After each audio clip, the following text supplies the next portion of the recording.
Dear children, నేను మీ chemistry master Karimulla. ఈరోజు మనం క్లాస్లో chemical reactions and equations last topic అయినటువంటి oxidation reactions effect in our daily life. Oxidation reaction గురించి last క్లాస్లో మనం డిస్కస్ చేస్తున్నాం. What is oxidation reaction? Oxidation reaction అంటే ఏమి? Substance addition of oxygen or removal of hydrogen or losing of ఎలక్ట్రాన్స్ని oxidation reaction అని మనం మాట్లాడున్నాం. ఈ ఆక్సిడేషన్ రియాక్షన్స్ వల్ల మన నిత్య జీవితంలో ఏదైనా దుష్ప్రభావాలు ఉన్నాయా, ఏమైనా ఎఫెక్ట్స్ ఉన్నాయా అనేటువంటిది very important concept given in this chapter. Last concept జాగ్రత్తగా వినండి. సో ఆక్సిడేషన్ వల్ల ఏ ఎఫెక్ట్స్ జరుగుతాయి సార్ మన నిత్య జీవితంలో అంటే, one of the effect is corrosion జరుగుతుంది. Another effect given rancidity. ఇక్కడ ర్యాన్సిడిటీ అంటే ఏమి, కరోషన్ అంటే ఏమి, డెఫినేషన్స్ చూసి దానివల్ల కలిగేటువంటి ఎఫెక్ట్స్ గురించి మనం చర్చిద్దాము. సో కరోషన్ అంటే ఏమి అంటే, ఏదైనా metal surface, metals corrosion generally ఎవరికి జరుగుతుంది అంటే metals are affected on corrosion వల్ల మెటల్స్కి ఎఫెక్ట్ అవుతాయి. ఏం సార్ కరోషన్ అంటే, when metal surface or surfaces are eaten up by chemicals or eaten up by air or moisture or chemicals like acids present in the atmosphere due to destroys the metal surfaces.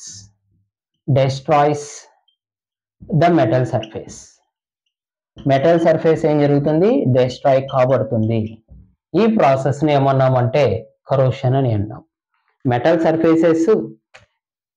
Surface ఇది అనుకోండి, ఇది ఏం చేస్తుంది అంటే ఫ్రీగా ఉంటుంది కాబట్టి atmosphere లో ఉండేటువంటి ఎయిర్ లో ఉండేటువంటి ఆక్సిజన్ తో పాటు మాయిశ్చర్, వాటర్, ఇంకేదైనా సరే యాసిడ్స్ అట్మాస్ఫియర్ లో ఉంటే వాటికి ఎఫెక్ట్ అయ్యి ఈ quality of the metal surfaces అనేది డిస్ట్రాయ్ కాబడుతుంది. ఈ ప్రాసెస్ ని కరోషన్ అని అన్నాం. జనరల్లీ ఎలాంటి మెటల్స్ కి కరోషన్ ఫామ్ అవుతుంది అనేది వెరీ ఇంపార్టెంట్. మనకి public examination point of view, SSC board of examination లో 3 మెటల్స్ గురించి మాట్లాడున్నారు. వాటి గురించి మనం డిస్కస్ చేస్తే కరోషన్ పార్ట్ గురించి డిస్కస్ చేసినట్టే.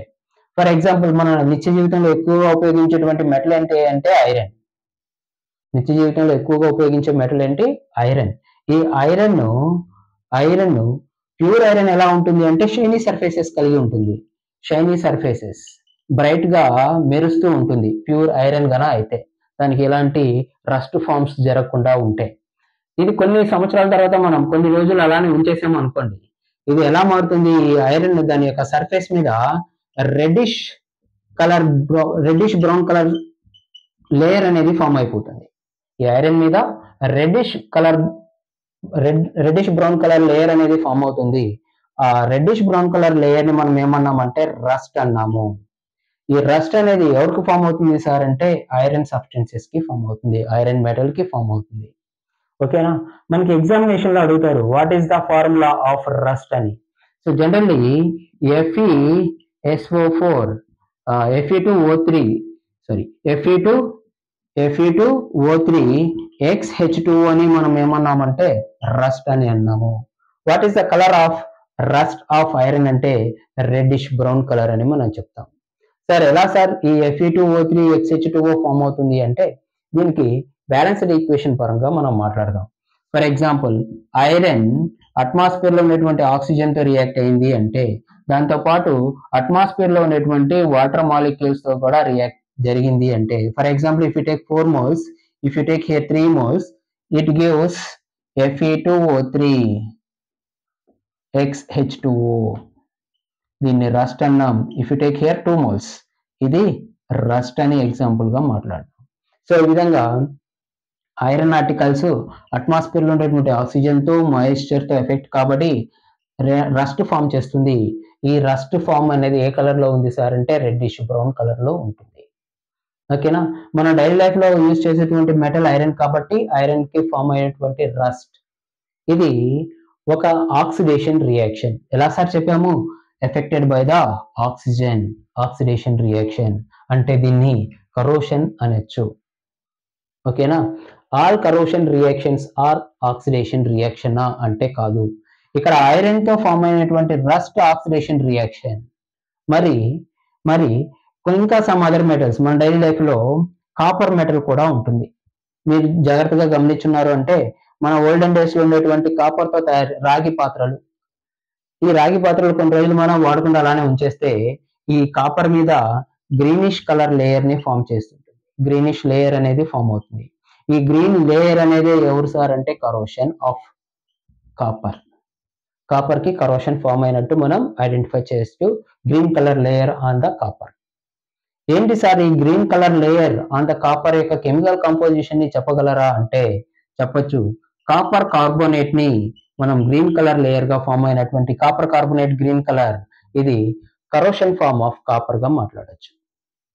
ఎలా సార్ కరోషన్ ఫామ్ అవుతుంది కాపర్ అంటే గమనించండి. Copper when react with oxygen, water and carbon dioxide present in the atmosphere, if you take here 2 moles, then what is the product will form? Copper hydroxide తో పాటు మనకి copper carbonate అనేది form అవ్వడం జరుగుతుంది. ఈ copper carbonate ఏ colour లో ఉంటుంది sir అంటే గ్రీన్ కలర్. ఆ గ్రీన్ కలర్ లేయరే, కాపర్ మీద ఫామ్ అయినటువంటి గ్రీన్ కలర్ లేయరే ఆ కాపర్ యొక్క కరోషన్ ఫామ్. గమనించండి, ఇక్కడ కూడా ఎవరున్నారు? ఆక్సిజన్ ఉంది, అట్మాస్ఫియర్ లో ఉండేటువంటి వాటర్ మాలిక్యూల్స్ అండ్ అట్మాస్ఫియర్ లో ఉండేటువంటి కార్బన్ డైఆక్సైడ్ తో రియాక్ట్ అయ్యి ఏం ఫామ్ చేసింది sir? Copper carbonate. Very important question. What is the chemical composition of green colour layer formed on the copper articles? Copper carbonate. Very important. ఇది కూడా corrosion యొక్క ఫామే.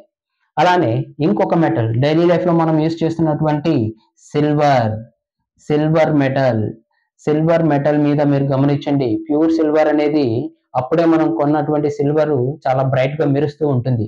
కొన్ని రోజుల తర్వాత ఆ సిల్వర్ ఎలా మారుతుంది అంటే ఈ సిల్వర్ మీద బ్లాక్ కలర్ లేయర్ ఫామ్ అయిపోతుంది. బ్లాక్ కలర్ లేయర్ ఫామ్ అవుతుంది. ఆ బ్లాక్ కలర్ లేయర్ ఏమవుతుంది? ఆ సిల్వర్ యొక్క కరోషన్ ఫామ్ అవుతుంది. ఓకేనా. ఏంటి సార్ ఆ బ్లాక్ కలర్ సబ్స్టెన్స్ యొక్క కెమికల్ కంపోజిషన్ అంటే ఈ సిల్వర్ అట్మాస్ఫియర్ లో ఉండేటువంటి కెమికల్ బ్యాలెన్స్డ్ ఈక్వేషన్ చెక్ చేయండి. Very very important. Silver AG atmosphere లో ఉండేటువంటి 2 మోల్స్ తీసుకోండి. H2S hydrogen sulphide. Very important. ఇక్కడ ఆక్సిజన్ కాదు, అట్మాస్ఫియర్ లో ఉండేటువంటి మాయిశ్చర్ కాదు, కార్బన్ డైఆక్సైడ్ కాదు. సిల్వర్ అట్మాస్ఫియర్ లో ఉండేటువంటి H2S తో రియాక్ట్ అయ్యి Ag2S ని ఫామ్ చేసి హైడ్రోజన్ గ్యాస్ ని రిలీజ్ చేస్తుంది. Ag2S ఇదే ఏమవుతుంది? Silver sulphide. Silver sulphide. ఈ సిల్వర్ సల్ఫైడ్ ఏ కలర్ లో ఉంటుంది సార్ అంటే బ్లాక్ కలర్. ఈ సిల్వర్ సల్ఫైడే సిల్వర్ యొక్క కరోషన్ ఫామ్. ఓకేనా. ఈ విధంగా కరోషన్ ఏం చేస్తుంది? మన డైలీ లైఫ్ లో ఎఫెక్ట్ కాబడుతుంది.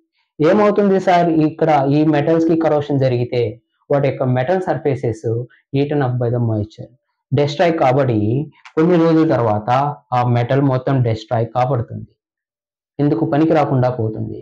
సో ఇది మన డైలీ లైఫ్ లో అడ్వాంటేజా డిసడ్వాంటేజా అంటే ఖచ్చితంగా దీన్ని డిసడ్వాంటేజే అనొచ్చు. అంటే మనం ఎన్ని మెటల్స్ గురించి మాట్లాడినాము? 3 మెటల్స్ గురించి మాట్లాడినాం. ఏమిటి సార్ అంటే ఐరన్ కరోషన్ ఫామ్ అయ్యి రస్ట్ ని ఫామ్ చేసింది. రస్ట్ ఫార్ములా ఇచ్చాను. కాపర్ ఆర్టికల్స్ ఎలా మారాయి కరోషన్ వల్ల? గ్రీన్ కలర్ లేయర్ గా మారింది. ఆ green colour layer chemical composition ఏంటి? Copper carbonate. అలానే సిల్వర్ ఆర్టికల్స్ ఎలా మారాయి? సిల్వర్ సల్ఫైడ్ గా మారింది. What is the colour of silver sulphide? Black colour. ఇది కూడా కరోషన్ ఫామే. ఓకేనా. ఈ కరోషన్ వల్ల మన డైలీ లైఫ్ లో డిసడ్వాంటేజెస్ ఉన్నాయి కాబట్టి ఏంటి సార్ ఆ డిసడ్వాంటేజెస్ ఆఫ్ కరోషన్? ఒకసారి గమనించండి. దీనివల్ల ఎఫెక్ట్ ఏంటి? ఇవి జనరల్లీ కరోషన్ అనేది మెటల్స్ కి ఫామ్ అవుతున్నాయి కాబట్టి ఆ మెటల్ సర్ఫేసెస్ డిస్ట్రాయ్ కాబడుతున్నాయి కాబట్టి చాలా డ్యామేజెస్ అనేవి జరుగుతాయి. For example damage to the car bodies. Example చూడండి, damage to the car bodies అంటే మనం డైలీ లైఫ్ లో యూజ్ చేసేటువంటి వాహనాలు కార్ కానీ బైక్ కానీ ఇంకేదైనా సరే ఇవన్నీ కూడా మెటల్స్ తో తయారు చేయబడి ఉన్నాయి. జనరల్లీ మనం యూజ్ చేసేటువంటి మెటల్ ఐరన్ కాబట్టి ఇది అట్మాస్ఫియర్ లో ఉండేటువంటి మాయిశ్చర్, ఆక్సిజన్, యాసిడ్స్ తో రియాక్ట్ అయ్యి కరోషన్ ని ఫామ్ చేసింది. అంటే ఈ కార్ బాడీస్ కొన్ని సంవత్సరాల తర్వాత అవి తుప్పు పట్టిపోయి ఎందుకు పనికి రాకుండా పోతాయి. ఓకేనా? Now damage to the car bodies and damage to the bridges. Bridges ఎవరితో తయారు చేయబడి ఉంటాయి? పెద్ద పెద్ద ఐరన్ రాడ్ తోను, ఐరన్ ఆర్టికల్స్ తో తయారు చేయబడి ఉంటాయి. అవి అట్మాస్ఫియర్ ఉండేటువంటి మాయిశ్చర్, ఎండ, వాన, గాలికి అవి ఎఫెక్ట్ అయిపోయి ఏం జరుగుతుంది అంటే వాటి యొక్క మెటల్ సర్ఫేసెస్ డిస్ట్రాయ్ జరిగి రస్ట్ ఫార్మేషన్ జరిగి క్వాలిటీ తగ్గిపోయి కొన్ని సంవత్సరాల తర్వాత బ్రిడ్జెస్ కూలిపోతాయి. రీజన్ ఏంటి? కరోషన్, అట్మాస్ఫియర్ లో ఉండేటువంటి ఆక్సిజన్ తో రియాక్ట్ అయిపోవడమే. అలానే కొన్ని షిప్స్ ఏమవుతాయంటే డ్యామేజ్ జరుగుతాయి.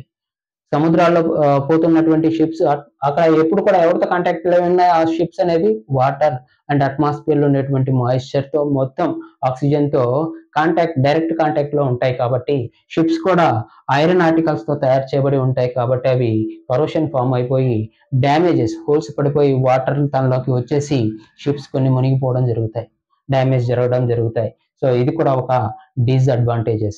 ఏదైనా కెమికల్ ఫ్యాక్టరీస్ లో ఉండేటువంటి పెద్ద పెద్ద కంటైనర్స్ అన్ని కూడా ఐరన్ తో తయారు చేయబడి ఉంటాయి.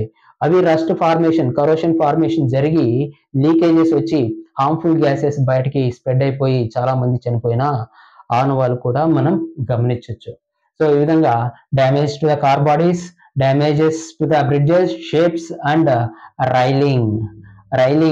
రైలింగ్ లో గమనించండి. ఇక్కడ రైల్వే ట్రాక్స్ అన్ని కూడా ఐరన్ మెటల్ తో తయారు చేయబడి ఉంటాయి. అవి direct contact with atmosphere, oxygen and moisture. అక్కడ కూడా రస్ట్ ఫార్మేషన్ జరుగుతుంది. రస్ట్ ఫార్మేషన్ జరగడం వల్ల అది మనం కనుక చెక్ చేసుకోకుండా ఉన్నాయంటే ఆ రైల్ ట్రాక్స్ అన్ని కూడా ఏమవుతాయి? డ్యామేజ్ చేస్తూ ఇరిగిపోతాయి. Causes so much damage to the life. ఓకేనా? సో ఇవన్నీ కూడా డిసడ్వాంటేజెస్ ఆఫ్ కరోషన్. మరి ఈ కరోషన్ నుంచి ఈ డిసడ్వాంటేజెస్ ని మనం ఎలా ఓవర్కమ్ చేయాలి సార్? ఎలా చేయాలి? ఎలా ప్రివెంట్ చేయాలి? Give prevention method of corrosion అనే క్వశ్చన్ అడుగుతారు ఎగ్జామినేషన్ లో. ఈ కరోషన్ జరగకుండా మన డైలీ లైఫ్ లో ఉండేటువంటి ఎక్విప్మెంట్ కి, పరికరాలకి, టూల్స్ కి మనం ఏం చేయాలి? Applying paint. వాటిని మనం పెయింట్ వేసి కరోషన్ జరగకుండా ఉండేదానికి పెయింట్ ఏం చేస్తుంది అంటే ఈ మెటల్ సర్ఫేసెస్ ని డైరెక్ట్ కాంటాక్ట్ విత్ ఆక్సిజన్ ని రెడ్యూస్ చేస్తుంది. Applying paint. And very important, galvanization. ఈ గ్యాల్వనైజేషన్ ప్రాసెస్ ద్వారా మెటల్ సర్ఫేసెస్ మీద జింక్ తో పూత పోస్తారు. Zinc coating on metal surfaces. That process what we call galvanization. ఈ గ్యాల్వనైజేషన్ ద్వారా జింక్ ని మనం ఈ ఐరన్ ఆర్టికల్స్ మీద కోట్ చేస్తాము. ఈ జింక్ అట్మాస్ఫియర్ లో ఉండేటువంటి ఆక్సిజన్, మాయిశ్చర్, యాసిడ్స్ తో రియాక్ట్ అయిపోయి ఇది సాక్రిఫైస్ కాబడుతుంది. బట్ ఇన్సైడ్ ఐరన్ ని ఇది ఏం చేస్తుంది అంటే ప్రొటెక్ట్ చేస్తుంది.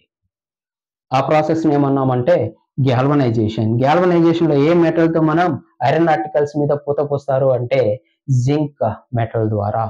ఎందుకు సార్ జింక్ ఐరన్ కంటే మోర్ రియాక్టివ్. ఇది అట్మాస్ఫియర్ లో ఉండేటువంటి ఆక్సిజన్, హైడ్రోజన్ తో రియాక్ట్ అయిపోయి త్వరగా ఇది నాశనం అవుతుంది. కానీ అది ఎవరిని ప్రొటెక్ట్ చేస్తుంది? ఐరన్ ని ప్రొటెక్ట్ చేస్తుంది. ఇలా కాకుండా ఇంకా మనం రస్ట్ ఫార్మేషన్ నుంచి ఎలా కాపాడొచ్చు? ఫార్మేషన్ ఆఫ్ అల్లాయిస్ ని ఫామ్ చేసి మనం ఈ కరోషన్ ప్రాసెస్ ని తగ్గించవచ్చు. ఏంటి sir alloys? Mixture of metals ని మనం ఏమన్నామంటే అల్లాయిస్ అని అంటాం. మిక్చర్ ఆఫ్ మెటల్స్ ని అల్లాయిస్ అంటాం. For example brass, stainless steel, ఇవన్నీ కూడా మిక్చర్ ఆఫ్ మెటల్స్ కి ఎగ్జాంపుల్. ఇవన్నీ కూడా alloy formation. Alloys mixture of metals ద్వారా ఇవి అట్మాస్ఫియర్ లో ఉండేటువంటి మాయిశ్చర్, ఆక్సిజన్, యాసిడ్స్ తో రియాక్షన్ లో పార్టిసిపేట్ చేయవు కాబట్టి వీటికి రస్ట్ ఫార్మేషన్ జరగదు. మీరు గమనించండి, ఇప్పుడు మన నవేడేస్ యూజ్ చేసేటువంటి అన్ని టూల్స్ కూడా స్టెయిన్లెస్ స్టీల్ తో తయారు చేయబడ్డాయి. ఆ పాత్రలు, యుటెన్సిల్స్ అన్ని కూడా స్టెయిన్లెస్ స్టీల్స్ తో తయారు చేయబడుతున్నాయి కాబట్టి కరోషన్ ఫామ్ అవ్వదు. కాబట్టి మనం తీసుకున్నటువంటి ఫుడ్ ఐటమ్స్ నుంచి కానీ ఏదైనా కెమికల్ సబ్స్టెన్సెస్ తో అవి రియాక్షన్ లో పార్టిసిపేట్ కావు. ఇవి కాకుండా ఎలక్ట్రోప్లేటింగ్ అనేది కూడా one of the method. Electroplating also one of the method to prevent the corrosion. So గమనించండి పిల్లలు, prevention method of corrosion means applying paints, galvanization process, alloy formation, mixture of metals ని alloy అన్నాం. electroplating is the process to prevention of corrosion in our daily life. క్లియరా? So ఇది corrosion part.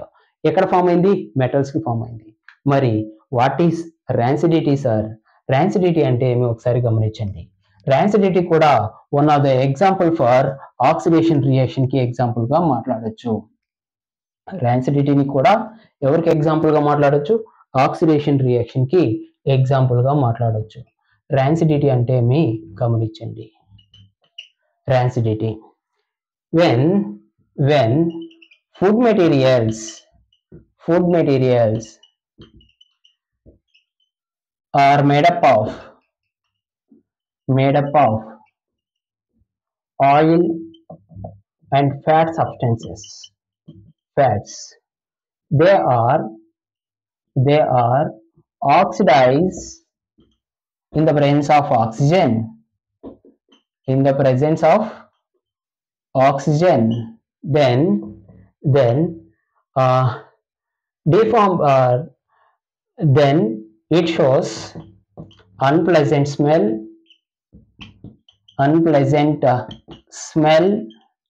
and taste. This nature what we call rancidity. Rancidity గురించి మాట్లాడాలి అంటే మనం తీసుకున్నటువంటి food గురించి మాట్లాడుకోవాలి. జనరల్లీ మన ఫుడ్ మెటీరియల్స్ ఎవరితో తయారు చేయబడి ఉంటాయి? ఆయిల్తో తయారు చేసినవి అయి ఉండొచ్చు, ఫ్యాట్తో తయారు చేసినటువంటి అయి ఉండొచ్చు. ఈ ఆయిల్, ఫ్యాట్తో తయారు చేసినటువంటి ఫుడ్ మెటీరియల్స్ ని మనం అట్మాస్ఫియర్ లో అలానే ఉంచేసాము అంటే అట్మాస్ఫియర్ లో ఉండేటువంటి ఆక్సిజన్ తో అవి రియాక్ట్ అయ్యి కొన్ని గంటల తర్వాత లేదు 1 డే తర్వాత వాటి యొక్క స్మెల్ లో కానీ టేస్ట్ లో కానీ చేంజెస్ గమనించవచ్చు. అంటే అవి తినేదానికి పనికిరావు, చూసేదానికి బ్యాడ్ స్మెల్ వస్తుంది. సో ఇలాంటి నేచర్ ఆఫ్ ఫుడ్ మెటీరియల్ ని మనం ఏమన్నామంటే ర్యాన్సిడిటీ. అంటే మనం తినే ఆహార పదార్థాలు ఏమవుతాయి? చెడిపోతాయి. రీజన్ ఏంటి? ఆ ఆహార పదార్థాల్లో ఉండేటువంటి ఫ్యాట్, ఆయిల్స్ ఆక్సిజన్ తో రియాక్ట్ అయిపోవడమే. ఓకేనా? అలాంటి నేచర్ని ఏమన్నామంటే ర్యాన్సిడిటీ అన్నాం. దీన్ని ఎలా సార్ ప్రివెన్షన్ చేయాలి? ఈ ఆహార పదార్థాలు మనం తినేదానికి నాట్ సూటబుల్, ఇలాంటివి తింటే హెల్తీ ప్రాబ్లమ్స్ వస్తాయి. సో అలా విధంగా మనం ప్రివెన్షన్ మెథడ్స్ ఏం తీసుకోవాలి? ప్రివెన్షన్ ఆఫ్ ర్యాన్సిడిటీ జరగకుండా ఉండాలి అంటే ఏం చేయాలి సార్? ఈ ఫుడ్ మెటీరియల్స్ ని avoid the food material or store the food material in air tight containers లో ఉంచేస్తే, అంటే గాలి తగిలినటువంటి క్లోజ్డ్ కంటైనర్స్ లో మనం స్టోర్ చేసాము అంటే ఆక్సిజన్ సప్లై ఉండక మన ఫుడ్ మెటీరియల్స్ చెడిపోకుండా అలానే ఉండిపోతాయి. ఇంకొక మెథడ్ ఏంటి అంటే adding antioxidants. Very important. Antioxidants ని యాడ్ చేసి మనం ఆ ఫుడ్ మెటీరియల్స్ ని కాపాడుకోవచ్చు ఫ్రమ్ ద ర్యాన్సిడిటీ నుండి యాంటీ ఆక్సిడెంట్స్ ని యాడ్ చేయొచ్చు. For example good antioxidant ఎవరంటే సిట్రిక్ యాసిడ్ అనొచ్చు, దాన్ని విటమిన్ సి అని కూడా అనొచ్చు. విటమిన్ సిని యాడ్ చేయొచ్చు. విటమిన్ సిని యాడ్ చేసి యాంటీ ఆక్సిడైజింగ్ ఏజెంట్ గా యాడ్ చేసి ఫుడ్ మెటీరియల్స్ ని మనం ప్రిజర్వ్ చేసుకోవచ్చు. అలానే కెప్ట్ ఇన్ రిఫ్రిజిరేటర్స్ లో మనం స్టోర్ చేయొచ్చు, కాపాడుకోవచ్చు. అంటే ఫ్రిడ్జ్ లో పెట్టి మనం సేవ్ చేయొచ్చు. అండ్ అవాయిడ్ లైట్, కాంతి తగలకున్నటువంటి ప్రదేశాల్లో కూడా మనం ఫుడ్ ని పెట్టాము అంటే అక్కడ ఆక్సిడేషన్ రియాక్షన్ ని జరగకుండా, ర్యాన్సిడిటీ జరగకుండా స్టోర్ చేయొచ్చు. అండ్ వెరీ వెరీ ఇంపార్టెంట్, మీరు గమనించినారంటే పిల్లలు కుర్కురే ప్యాకెట్స్, ఏదైనా చిప్స్ అన్ని కూడా ప్యాకెట్ లో పెట్టేసి మనకి అమ్ముతూ ఉంటారు బయట. ఆ ప్యాకెట్ ని గమనించండి, ఎయిర్ ఉన్నట్టు ఉంటుంది లోపల. అక్కడ లోపల కొన్ని చిప్స్ ప్యాకెట్లు కొన్ని ఉంటాయి నంబర్లో. సో అదేం చేస్తుంది? ఏ గాలి ఉంటుంది ఆ చిప్స్ ప్యాకెట్ లో అంటే నైట్రోజన్ గ్యాస్ తో ఫిల్ చేస్తుంటారు. ఎందుకు sir nitrogen gas? So they are flushed with nitrogen. That chips are flushed with nitrogen. అంటే నైట్రోజన్ తో ఫిల్ చేస్తుంటారు. ఎందుకు సార్? Nitrogen only. అక్కడ ఆ ఫుడ్ మెటీరియల్ ఆక్సిజన్ గానీ మనం తీసుకున్నాము అంటే డైరెక్ట్ గా కాంటాక్ట్ విత్ ఆక్సిజన్ ఈజీగా ఆ చిప్స్ కానీ ఇంకేదైనా ఫుడ్ మెటీరియల్ ఆయిల్ తో తయారు చేసబడి ఉంది, అవి ఆక్సిడైజ్ అయిపోయి ఈజీగా ర్యాన్సిడిటీకి కాజ్ అవుతాయి. అలా ఆక్సిజన్ ని అవాయిడ్ చేసి నైట్రోజన్ ని ఫిల్ చేసాము అంటే to avoid the oxidation reaction ని అవాయిడ్ చేసి ర్యాన్సిడిటీ నుండి ఫుడ్ మెటీరియల్స్ ని మనం సేఫ్ చేయొచ్చు. Why we're preferring only nitrogen gas? Nitrogen ఎందుకు తీసుకున్నారు అంటే it will act as inertness ని చూపిస్తుంది. అంటే ఆ ఆయిల్ లేదా ఫుడ్ మెటీరియల్స్ నైట్రోజన్ రియాక్షన్ లో పార్టిసిపేట్ చేయదు. ఎందుకు సార్? నైట్రోజన్ కి ఇనర్ట్ నేచర్ ఉంటుంది. అకార్డింగ్ టు హున్స్ రూల్ మనం చదువుకొని ఉంటాం. హున్స్ రూల్ ప్రకారంగా నైట్రోజన్ లో హాఫ్ ఫిల్డ్ ఆర్బిటాల్స్ ఉంటాయి. ఎలక్ట్రాన్స్ తో హాఫ్ ఫిల్డ్ ఆర్బిటాల్స్ ఉంటాయి. Half filled and completely filled orbitals are more stable. Generally noble gases inert gases అవుతాయి. వాటి కౌటర్ మోషన్ లో కంప్లీట్లీ ఫిల్డ్ ఆర్బిటాల్స్ ఉండడం వల్ల అవి least reactive, not reactive with other substances. అలాంటి నేచర్ ఎవరు చూపిస్తారంటే నైట్రోజన్ గ్యాస్. ఎందువల్ల? ఈ నైట్రోజన్ లో వ్యాలెన్సీ షెల్ లో హాఫ్ ఫిల్డ్ ఎలక్ట్రాన్స్ ఉన్నాయి కాబట్టి ఈ నైట్రోజన్ త్వరగా రియాక్షన్ లో పార్టిసిపేట్ చేయదు. సో అందువల్ల మన ఫుడ్ మెటీరియల్స్ ఎక్కడ స్టోర్ చేయబడి ఉంటాయి? నైట్రోజన్ గ్యాస్ తో స్టోర్ చేయొచ్చు. ఈ విధంగా నైట్రోజన్ గ్యాస్ తో ఫ్లష్డ్ విత్ నైట్రోజన్ చెప్పొచ్చు. kept in refrigerator, avoid the lights and adding antioxidants and keep the food materials in airtight containers. ఈ జాగ్రత్తలు కనుక మనం తీసుకున్నాము అంటే ర్యాన్సిడిటీ నుండి మన ఫుడ్ మెటీరియల్స్ ని ప్రివెన్షన్ చేయొచ్చు, ఫుడ్ మెటీరియల్స్ ని సేఫ్ గా ఉంచొచ్చు. అదర్వైజ్ ఇలా జరగకుండా ఉంది అంటే ఈ ఫుడ్ మెటీరియల్స్ డైరెక్ట్ గా ఆక్సిజన్ తో రియాక్ట్ అయిపోయి పాడైపోవడం అంటే unpleasant to smell and taste, అవి తినేదానికి సూటబుల్ గా ఉండవు. సో ఇక్కడ మనకి 1 మార్క్ క్వశ్చన్స్ 2 మార్క్స్ క్వశ్చన్ వచ్చేదానికి ఛాన్సెస్ ఉంది. సో ఈ చిల్డ్రన్ మనం ఈ టాపిక్స్ తో కెమికల్ రియాక్షన్స్ అండ్ ఈక్వేషన్స్ అనేటువంటి లెసన్ ని కంప్లీట్ చేసుకున్నాం. నెక్స్ట్ మీకు వీడియోస్ లో డయాగ్రామ్స్ ఎలా డ్రా చేయాలి, డయాగ్రామ్స్ డ్రా చేసేదానికి యూజ్ చేసేటువంటి మెథడ్స్ ఏంటి అన్నీ కూడా వీడియో చేసి మీకు ముందుంచుతాను. సో ఈ క్లాస్ కనుక మీకు నచ్చితే ఈ వీడియోకి లైక్ చేయండి. మోర్ వీడియోస్ కోసం నా ఛానల్ని సబ్స్క్రైబ్ చేసుకోండి. Okay, thank you all of you.